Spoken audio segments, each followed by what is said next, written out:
Witira gido wa rero kwa kwa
omukulembeze waffe Swasimufu wa Uganda,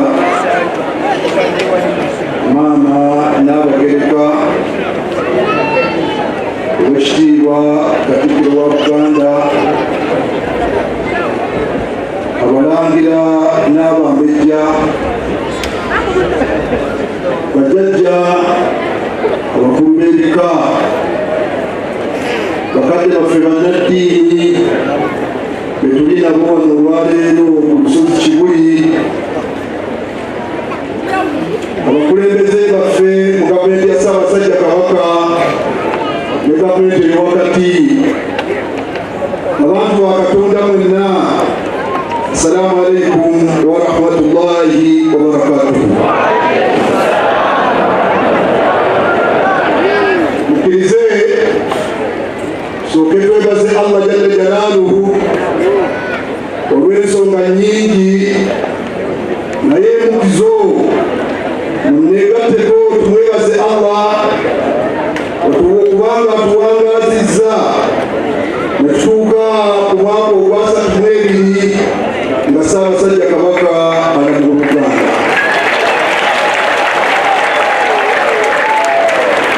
Tutwala okusiima kwaffe ng'Abaganda eri Allah jalla jalaaluhu, gwekakasiza ddala nti alaba n'ezi malayika ze weeziri wano mu lukuŋŋaana luno bwe tukuŋŋaanyemu olwaleero, nga tetuliimu bigendererwa birala okuggyako nga tuzze okwebaza n'okulaga okusiima eri Katonda waffe olw'ekyengera eky'emyaka 32. Kamange Mbuga, Maama Nnaabagereka Oweekitiibwa Katikkiro, bw'otunuulira olukuŋŋaana luno oyinza otumagamaga mu Uganda wano lwe luyinza okusangibwa ne lukubulawo. Entuula ennyingi zituulwa mu bika byaffe eby'enjawulo, mu bibiina byaffe eby'ebifuzi eby'enjawulo, mu madiini gaffe ag'enjawulo, n'olukuŋŋaana olutuula ne lutuuza abantu ba Ssaabasajja Kabaka, Abayisiraamu bano be mulaba n'enkofiira zaabwe, Abakristo n'Abakristaayo, abannabyabufuzi, ndabe wano Nabe Kyagulanyi,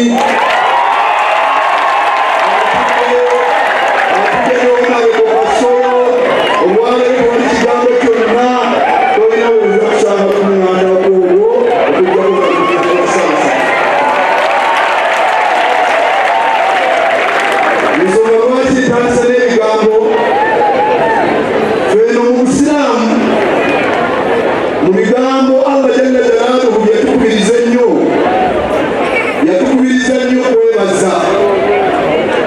Ng'okwebaza okwo tusookera ku ye na buli muntu akoledde ekirungi. Era aya gyensomye awo ategeezeza mu Qur'ani atugaa nti wa idh ta'adhana rabbukum, Katonda waffe yalangirira, yamala okulangirira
kana Allahu shakiran alima. Yagamba nti Katonda waffe tayinza kutubonereza olw'ekitwale ng'Abaganda. Singa tukola ebintu bino wammanga nti inshakartum, bwe munaalaba Katonda nti musiimye. Bannange ekigambo okusiima kirimu ebintu bingi. Kirimu okusiima mu bigambo bye twogera olwaleero nti tuli basiimu, kirimu n'ebikolwa. Era wano wenjagala okubasabira Abaganda bakuŋŋaanya ku Lusozi Kibuli olwaleero nti mulase nti muli basiimu mu bigambo, ate bwe tubasabira mubeere basiimu n'ebikola ebitwala Obuganda mu maaso. Olwaleero bwe tuba twebalizaako Ssaabasajja Kabaka emyaka gino 32, nkakasa nti lyateekeddwa okukola ng'Omutonda abikoze. Atubangudde mu kwerwanako ng'abantu be okuwona nawogera obwavu. Olwaleero Kamange Nduga, Maama Nnaabagereka ne Katikkiro, bajjajja abataka, tewali kireese buzibu mu nsi nga bwavu. Obwavu bwogeza omuntu ebitaliiyo, ne bukoza omuntu ebitaliiyo, n'afukamira bw'ate alifukaamiridde lwa bwavu. Naye Ssaabasajja Kabaka yajja mu mirembe eyajja najjo yajja okulwanyisa obwavu. Ssaabasajja Kabaka n'atubangula okubeera abalamu ng'abantu be. Bannange ne bw'obeera ng'oli mugagga ofaanana otya, naye nga toli mulamu, obugagga tebulina kye bukugasa. Naye olwaleero omulamwa gwaliko abasajja tubeere abasaale okulwanyisa n'awookeera wa Mukenenya. Kitegeeza ki?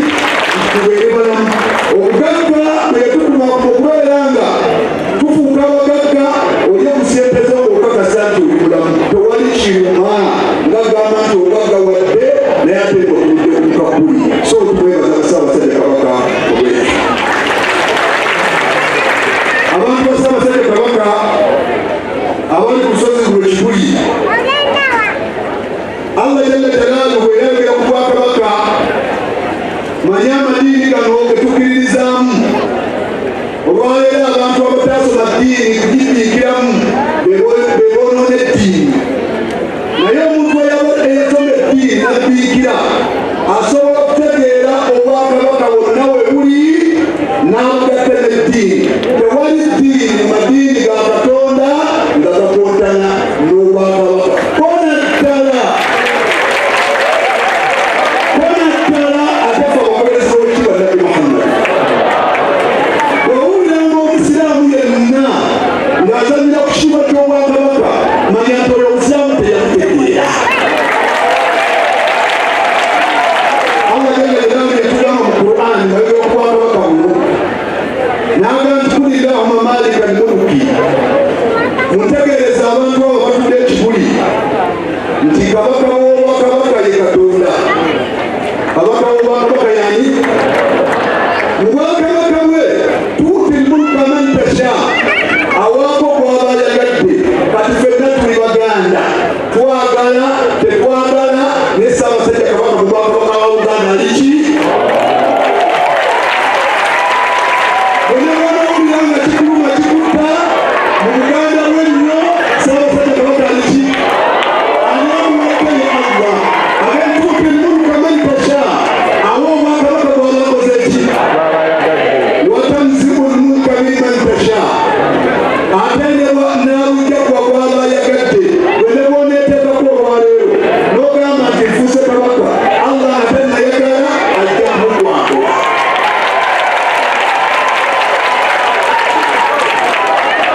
man tasha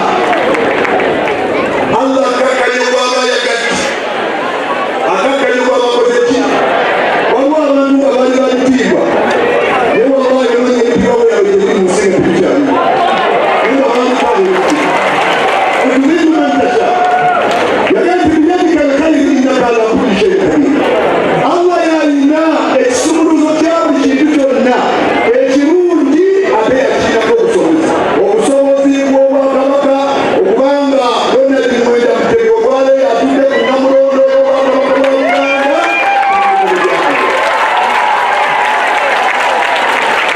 Kabange mbuga maama Nabagereka w'ekitiibwa Katikkiro n'ab'ebitiibwa abali ku lusozi luno olwaleero. Mbuga ebitiibwa by'olwaleero binsobedde era bwe bamusobeza mu kamwange tonenya. Waliwo abantu bagolomeddwa mu kusobola okukolako ku lusozi kino. Tutera okubeera ne bano basahaba baffe bano tubeera nabo ne bannabyabufuzi bano tubeera nabo naye abamu tetubalaba. Abamu tetubakola ki? Tetubalaba. Allah abatuwaziseeko olwaleero mukolo gwa Ssaabasajja Kabaka bannange mutubeekeeni ono ye Kibuli olumubayaniza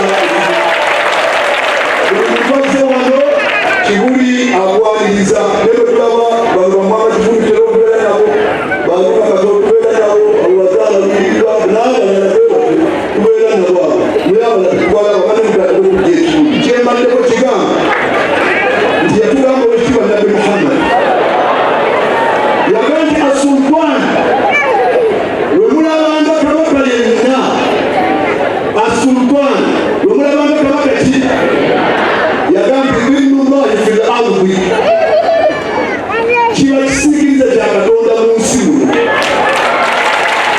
Kabaka olwabeeranga mumanyanga nti eseerema kiki kuba ekifaananyi nti olwali tetuli mu weema eno omusana ogwali badde wagani ali kusobola obwakabaka obutaabeererawo ekisiikirize mwenna bwetwegomye nga bwe bwakabaka bwa Ssaabasajja Kabaka wa Uganda n'abategeeza Oweekitiibwa Nabbi Muhammad. Era bino njagala okubibategeeza naddala abantu abeefula ennyo nti bannaddiini ne badda ku Bwakabaka ne batandika okutyoboola. Njagala okubategeeza bino nti omuyivu omu yakutegeeza n'agamba nti lan yahkuma fi mulkillah illa biiradatillah. Tewali muntu ayinza kwewaŋŋanga mu bwakabaka bwa Katonda okuggyako nga Katonda yasazeewo nti abeere kabaka olutali. Bwenamulaba nga siri asaana mumutegeerako Katonda ng'asazeewo nti abeere kabaka yabeera ani? Waliwo kabaka omu yeewulisa yawangaliranga Iraki Yasu. Allah jalla jalaaluhu yamwogerako mu Qur'an yaliisa abantu bakasanja kakanja siwe tugamba yaliisa abantu bakaki naye Allah yali amwogerako yagaa nti au kalladhi hajja Ibrahimu fi rabbihi an ataahu Allahu lmulk. Yagamba nti oba oyo eyatawanya Ibrahimu nga kulikwatandikane ne Katonda naye nga mutawanya kubanga Katonda yali yamuwa obwakabaka n'obwonoonefu bwe Katonda yali yamuwa obwaki buno obwakabaka bannange tetukubanga kakalulu olitakulimbanga nti waliwo olunaku mu nnaku ze tugenda okuba akalulu nga tubakuba ku lwaki. Kabange embuga kkiriza mmalirize n'ekyafaayo kino. Maama Nabagereka ne Katikkiro abasiraamu buli mwaka bagenda e Makka ne bakola hijja. Buli mwaka tugenda e Makka naye mabega eri obusiraamu bwali nga buzzeemu obutabanguko ne wabaawo ennyumba emu ne yewannamya mu bukulembeze bw'obusiraamu naye nga bateekeddwa okubeera bwe bali ne bajja nga batambula naye ekiseera kyatuukanga omukulembeze omusajja wamuyitanga Hishaamu bun Abdul Malik ekitebe kye kyabeeranga Siriya. Bwe yagenda e Makka okukola hijja kubanga ekitiibwa ky'obusiraamu yenna kutugako Makka era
ebigambo binagamba mukamawe nagandi hada alladhi oyogolanye nga batwala kulinwango taarifu lbataha wa tuatahu ettaka watambulidde likutegeera ne batambula kutambuliza mutaka ettaka likutegeera nti wano lyaliseewo nagandi walmauti yaarifuhu nenyumba eno kaaba emutegeera nti yazze walhillu walharam n'abantu abali ebweru wa Makka n'abali Makka bategedde nti ono yakoze eki bwewooli naye abantu bakutegeera n'amugamba byowammanga musajja mweyasi naye yamugamba n'agamba haza ibunu khayri ibadillahi kullihim ono bwolagyenga abantu bafiira mutabani w'oli asinga ebitonde byonna owekitiibwa nabbi Muhammadi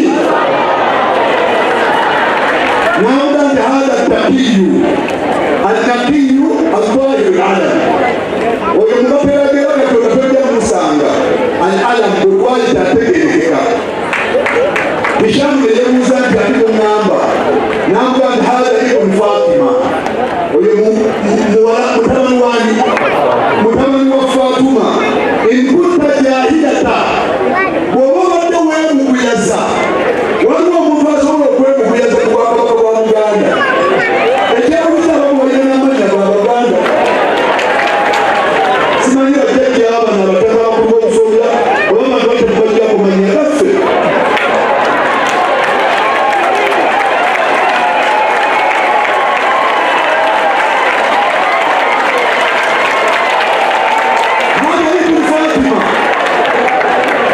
yamugamba nti ono ye mutabani wa Fatuma enkunta jahilatan bijaddi bw'oba weemuguyaza nga jjajjawo tomutegeera ekitegeeza nti jjajjawo ewekitiibwa nabbi Muhammadi naaba nti iza raatuhu mukuraish buli mukuraish ali wano emaka bwamulaba qaala kairuha ila makalimi yantahi lbalam yaga nti oyo ekitiibwa kwe kikigwera Abaganda njagala okubategeeza bali wano ekitiibwa kya Buganda kikoma mu Ssaabasajja Kabaka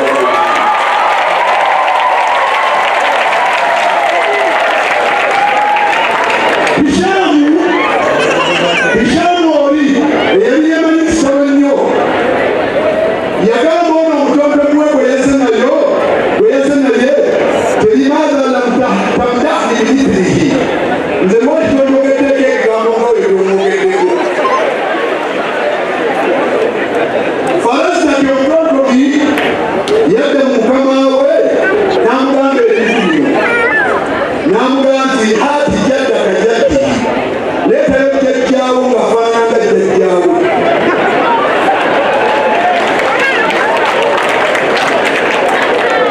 wa abaka abiihi leetayo ne taatawo ng'afaananga owuwe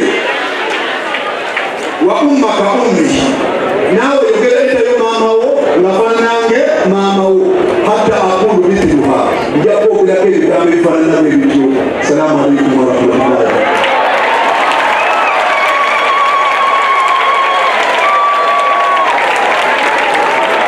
Kamange mba kiriza mama nnababerekalekatikiro ebyobadde ebigambo by'obusuulu mu kibuli mu buŋŋaanyi bwa Ssaabasajja.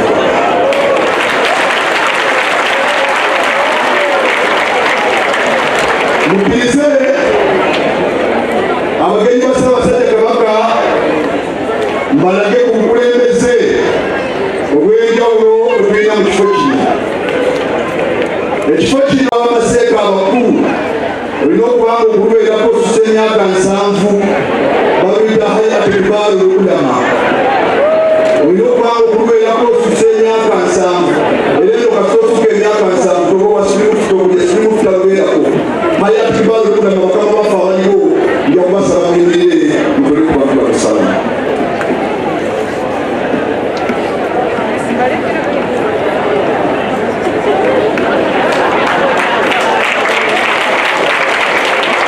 Olukiiko olwo luliko amasheeka abakulu nga bwe myaka lukulemberwa Sheikh Muhammad Abdul Nuru Lunaanoba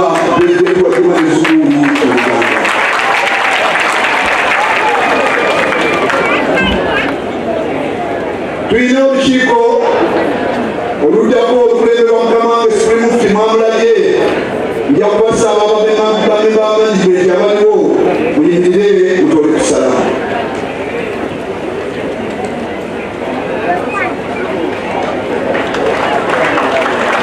Olukiiko olwo olwaleero mukama Ssekutulege waffe ye Sheikh Twaha Muhimu Kezaala tukola kusala mu lukiiko.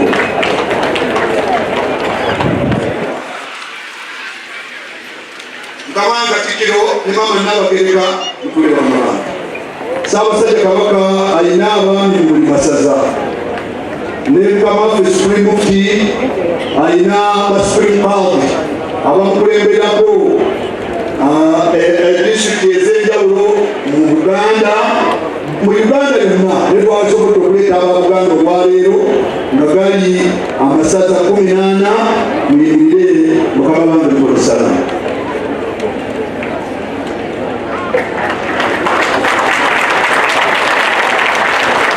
Era oli wajjanga mu ofiisi y'Obutikkiro n'agamba nti nze ndi Supreme Qadi nga teyambadde bwatyo abakulimba bayala kulya ebiryo. Tukolesala mu bakama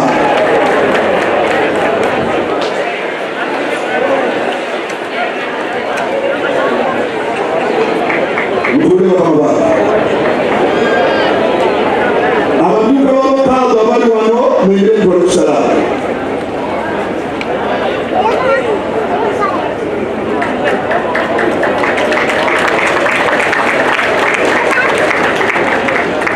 Tulina bamusheekhe abakkiriza okutambula ne ofiisi ya Supreme Mufti wonna Supreme Mufti w'abeera bamusheekhe ejja kubasaba yimirire tukola okusala.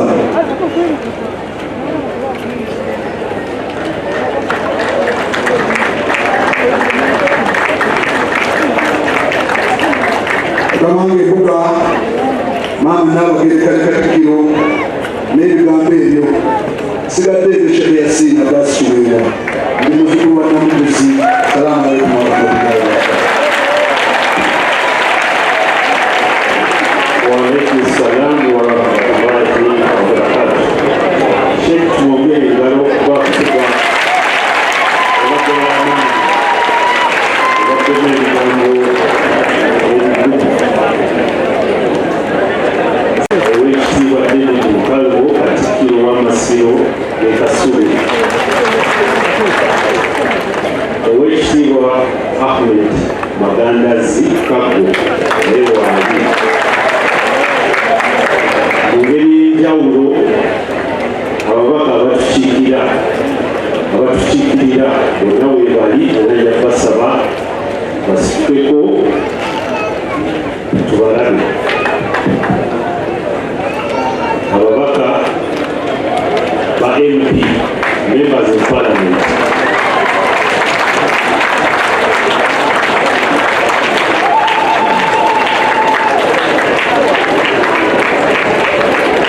Era mu kkowe lyerimu nja kusaba n'abakulira ba NC5 balabe. Assalamu alaikum wa rahmatullahi wa barakatuh.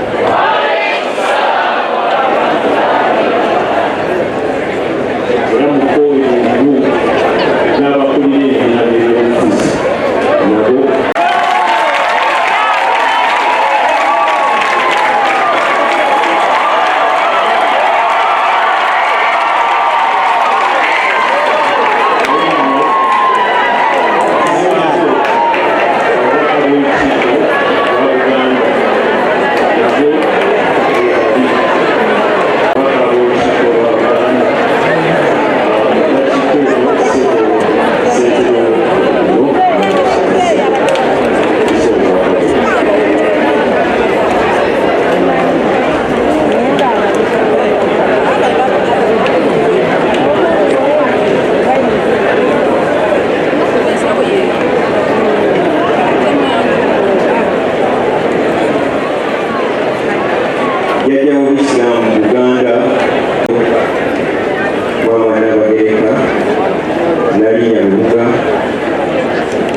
Kabineti ya Ssaabasajja Kabaka yonna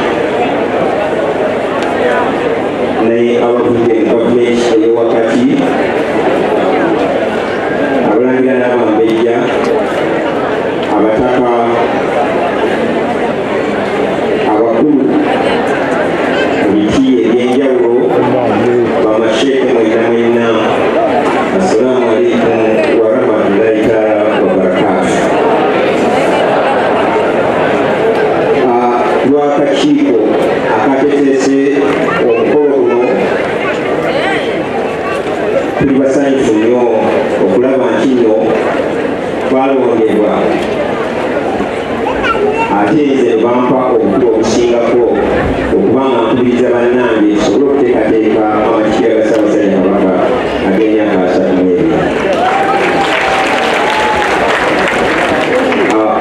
Ebimu ku bikoleddwa kyendowooza nti ebadde entandikwa tugenda byongerayo mu maaso kubanga kati ebadde entandikwa naye waliwo ebintu bingi ebikoleddwa byenjagala tumanyeeko kati naye ate ng'ebadde entandikwa kubanga emyaka 32 sigiba mitono tubadde tulina okujaguza ate ne wabeerawo bingi ebikolebwa. Twasooka n'okugulawo ekizimbe kya Pewosa Buddu. Kyekimu byengera ebya SACCOS Ssaabasajja Kabaka byatukubirizaamu era abantu bangi baafuna emirimu bayinza okutereka kyemanyi gye tulaga tulabayo ng'Obuganda. Wabaddewo enteekateeka ez'ensiisira z'obwobulamu tujjanjabye abantu abasobye emitwalo 3. Ensonga eyo ebadde enkulu nnyo. Abantu abo tusaba ensiisira ezo zabaddeko abavugirizi bangi, ab'amalwaliro, Rotary Clubs zatuyambye nnyo okulaba nti zikwatiddeko kubanga Buganda erina omukago ne Rotary Clubs twasobola okufuna eddagala etusobola okujjanjaba abantu mu bitundu bya Buganda byonna byonna, naye tusaba ensonga eyo nayo yeeyongere mu maaso tuleme okugimalirira wano. Wabaddewo enkiiko nnyingi nnyo nnyo nnyo nga bwetubadde nziraba ku mawulire. Wabaddewo olusiisira lw'ebyamateeka lwabadde Mawokota. Abantu ba Ssaabasajja Kabaka 15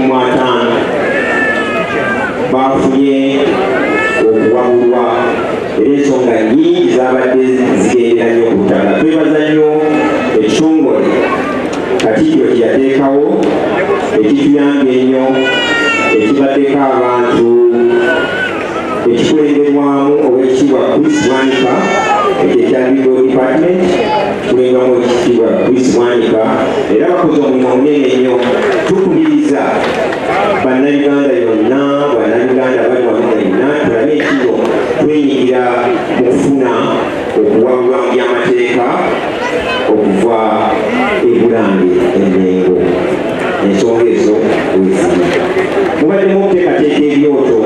Ensonga eyo bajjajja bagyogerako era twali tubadde tulina giteala mu maaso kubanga ku byoto bwe bali okuyigiriza okwenjawulo abantu babako oyo olw'eggulu naye mubayita ne bajja ne bakumwanya ne mubayonnyola ensonga. Omulundi guno tubadde nnyo ku mulamwa ogw'okulaba engeri omwana ow'obuwala gy'anaataasibwamu.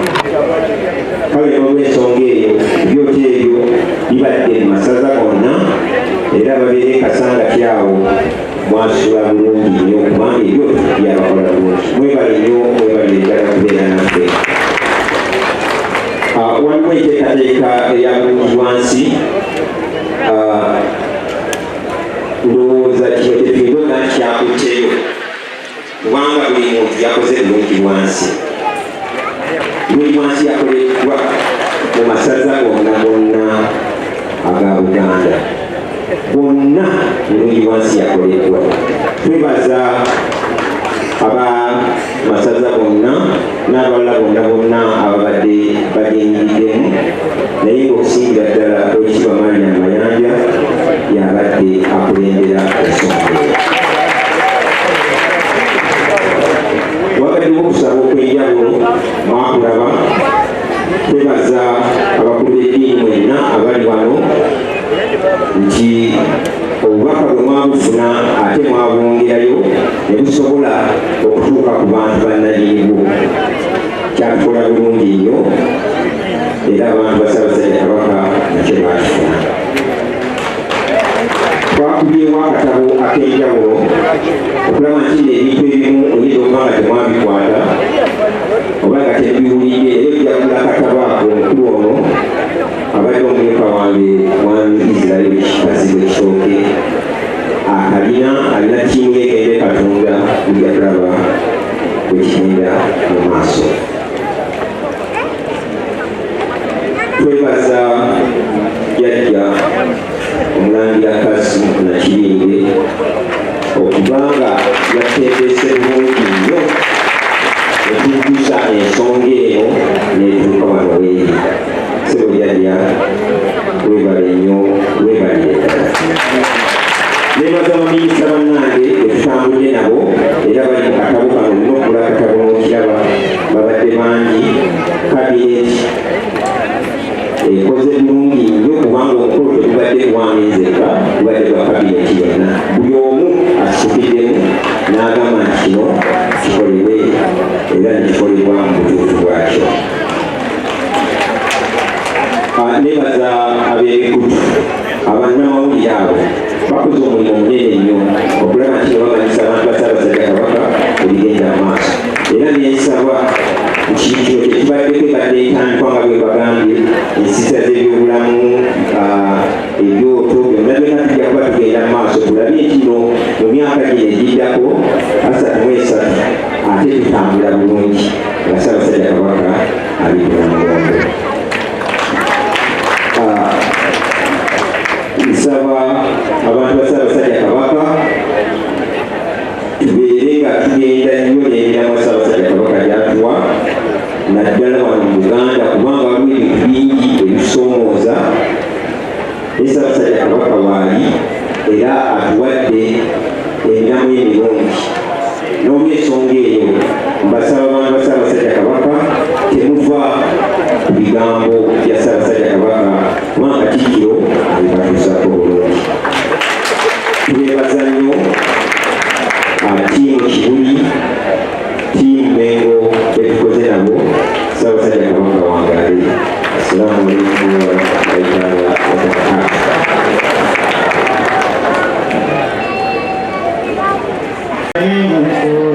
Salli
Olw'okwera olw'emyaka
okulwanyisa ekirwadde kya mukenenya, okulwanyisa obwavu n'okutamanya awamu n'endwadde. Tusiima nnyo ebyo byonna byasobodde okukola n'okusiimira ddala bannayuganda byonna okubateekamu essuubi byonna bijja kuteera byosonna byetusangamu okusomoozebwa. Twebaza abantu ba Kabaka bonna olw'okumuwagira ate n'okubola abo bonna abagezaako okunyeenya Namugongo. Era netuba ng'olwaleero ensonga lwakikulu wano n'abaseekezi bonna tusobodde okubalinnya obutooke. Twebaza obukulembeze obw'emirembo bulungi okukola n'okuba nti bakkiriza omukolo guno gubeere wano ku kasozi Kibuli, era nga tetulikubyaga obumu n'okwatagana bw'abantu baffe wano mu Buganda ne mu Uganda twalira awamu. Njagala nnyo okumusiima Beene Kabaka wa Buganda olw'obuwagizi bwatuwadde wano mu bukulembeze Kibuli, era n'enkolagana ennungi gye tulina naye wakati mu kusomoozebwa n'abamu ku basajja be baali bagalye okumutuusa okulaba okulala ebintu by'obukulembeze bwa wano byemwebaliza ddala okuba ekikibadde kutegeeragana kukwatagana, era tusiima nnyo omukwano ogwo oguvudde emabega mu bakadde baffe emyaka n'ebisibo era nga bijja kugenderera. Olwaleero looza lw'omukolo munene okugenda okusembayo omwaka guno nga tunagira mu kulonda okujjako obuyinza bwa Allah. Ekyo lwaki njagadde nnyo okuwa omukisa bano bannaffe bannabyabufuzi boogere buli bwekituukako aleero gamba nti omanyi gwe tebanyanjira ekyo lwaki bankubye naye olw'okuba abantu ebikuteebwa tebikwatako bantu balina okusalawo agala mukitwale mbadde babalirabudde nimubaddemu ensonga kugamba nti mwewuge feeretugannakibuga ate yeekise bukutikula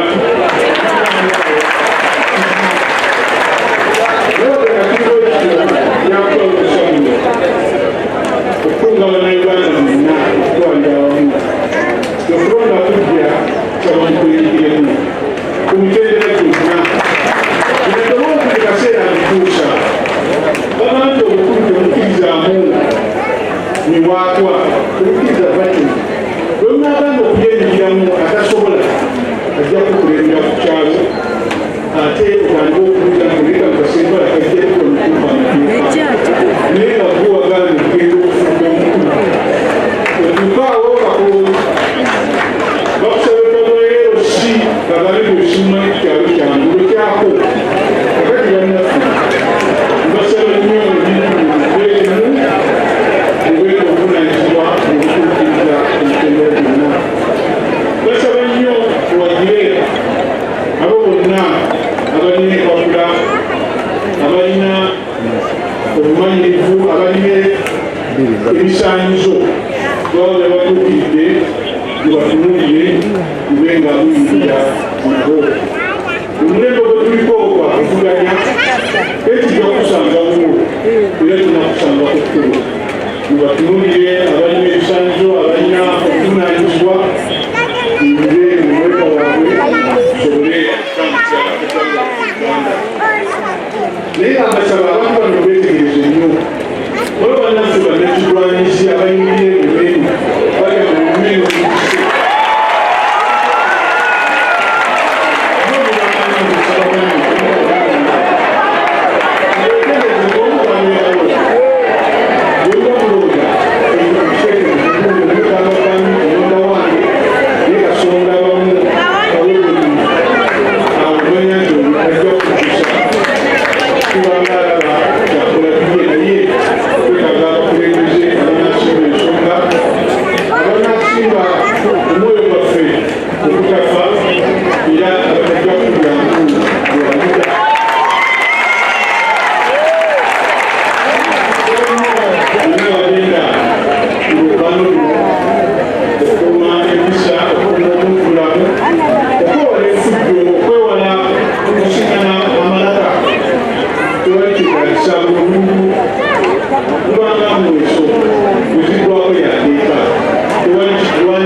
Reverend Michael Boa, Mulabirizi wa Central Buganda.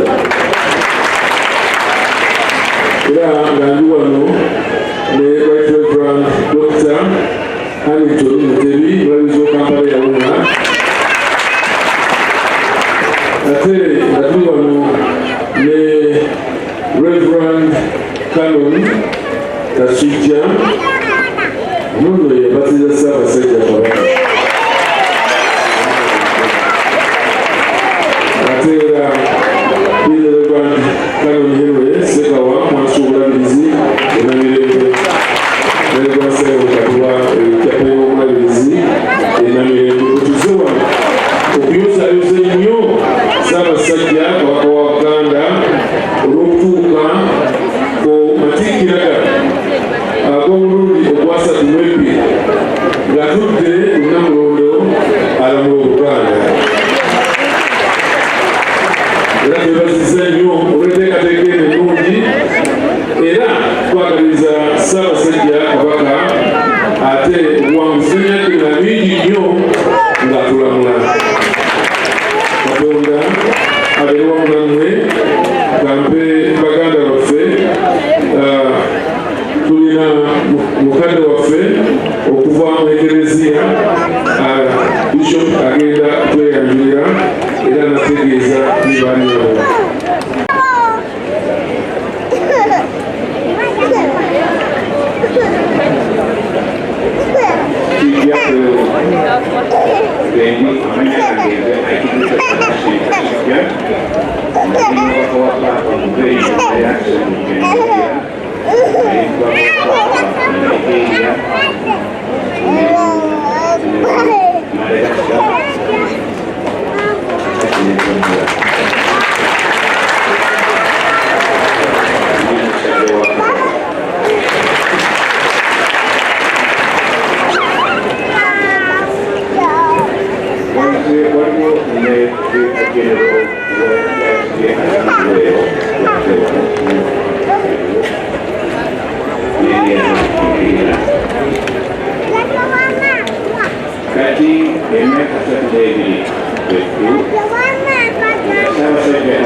Gabaniriza n'omutima omulungi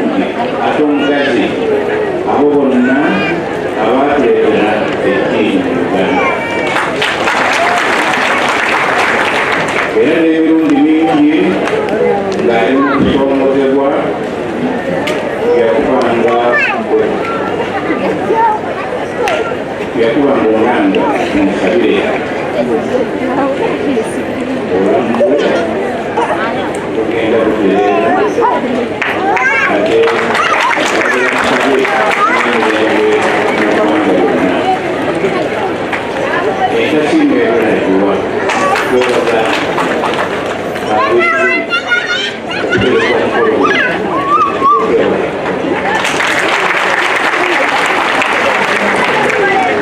Zakuri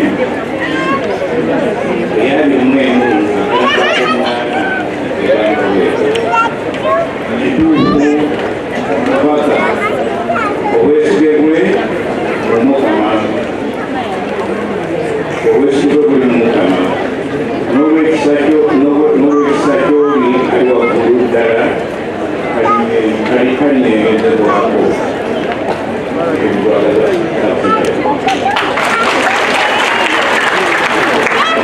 tuli mu ssaala eno ey'okwebaza tuddamu okukwasa Katonda oyo bulijjo amutunuuliza ekisa ate amukulemberenga Ssaabasajja Kabaka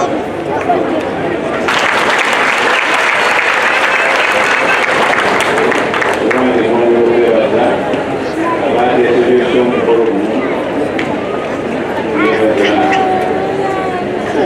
dice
tulina kufuna obubaka bwa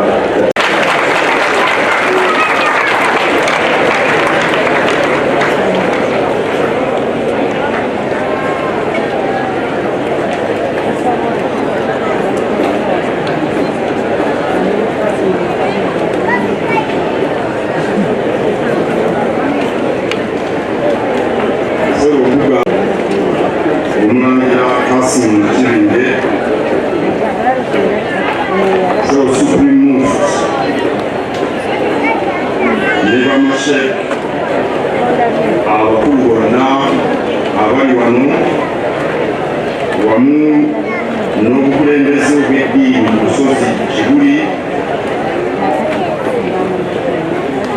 maama Nnabagereka n'alinnya Lubuga Agnes Nabaloga yaddiridde Nnabagereka,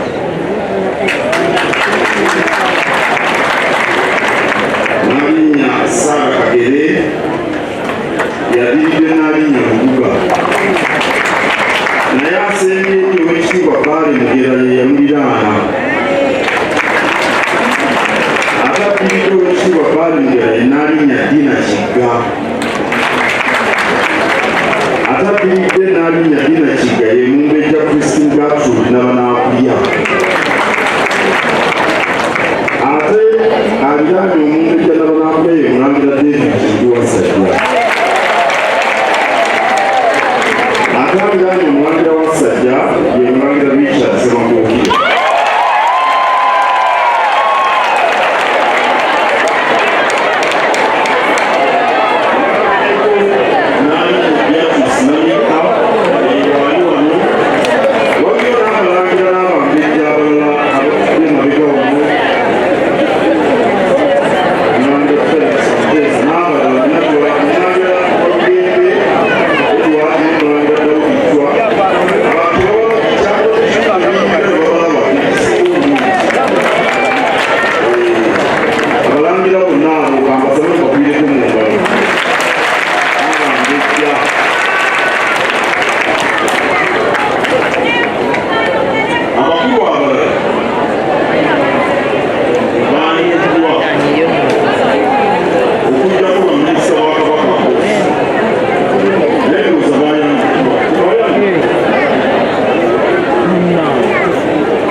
Basentebe b'enkiiko z'ebitongole bya Kabaka ne basentebe, abaana b'amasomero bassebo ne bannyabo,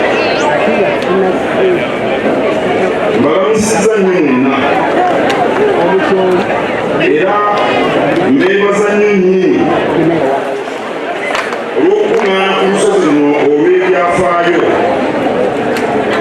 nga tuzza okutendereza n'okwebaza omutonzi olw'emyaka 32 egyakayitawo nga Kabaka waffe Ronald Muwenda Mutebi atudde ku Namulondo. Mwebale nnyo. Ssaabasajja Kabaka mu Lubiri gy'ali era abamuwa Obuganda era nnyo okubalaba.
Naye nga bwe tuwasaba n'okuweebaza Katonda nkakasa n'okumusaba n'omusabira nga Asubimufu bwe yakoze asuubire ddala. Lwange neekuba ab'omu maka gange bakiikiriddwa mukyala wange Laguna. Lwa gavumenti ya Ssaabasajja neekuba abantu ba Buganda bonna njozaayoza beene okutuuka ku lunaku lwa leero. Mu myaka 32 bingi ebituukiddwako oba oliawo bye tutandirabye singa Omuteregga tetubadde naye. Mbuga bw'abadde ayogera ayogedde ku bumu n'okutukumaakuma Kabaka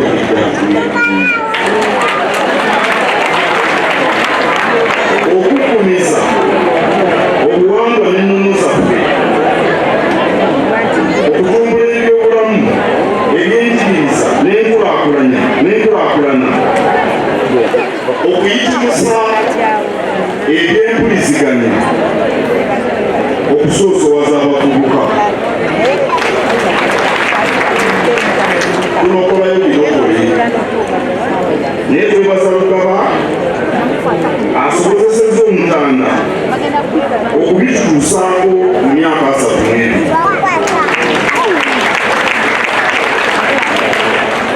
Ebitusoomooza nabyo bibaddewo. Eky'omukisa Kabaka waali tujja kubivuunuka era tewaba akwata ku ttama, kubanga waliwo abaagala tukwate ku ttama tugwemu amaanyi tuyenjeruke. Kabaka waali tujja kubivuunuka. Ekikulu mu byonna tunywerere ku Nnamunswa awatali kuwukulwa mu ngeri yonna. Atujja ku Nnamunswa tetumuvuma naye tumutunuulire n'eriisa eddyo. Atambula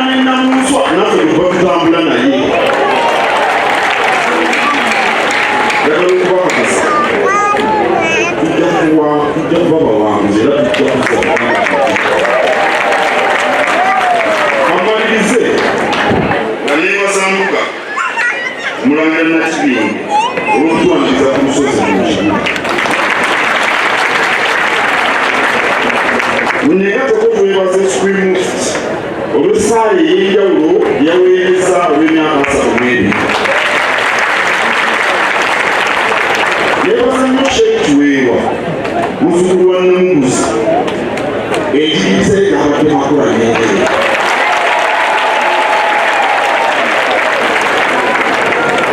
Nebaza ne bamasheke bonna abali wano bazze lwa nsonga era bonna bateeseteese okwegayirira okujjukira amatikkira.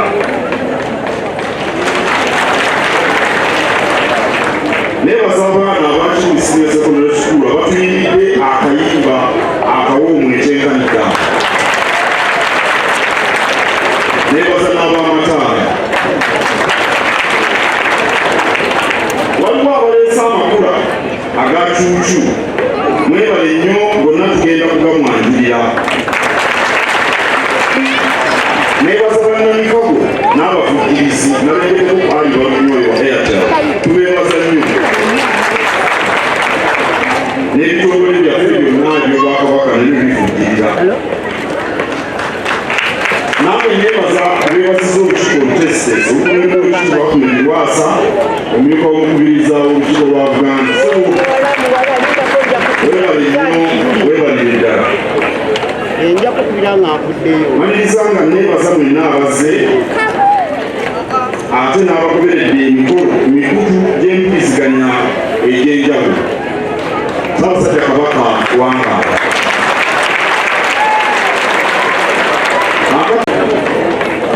Mutuwadde akatambi beene obubaka bwakoze akazannye oba emyaka 30. Okukyuka leero nga tujaguza amatikkira ag'emyaka 32.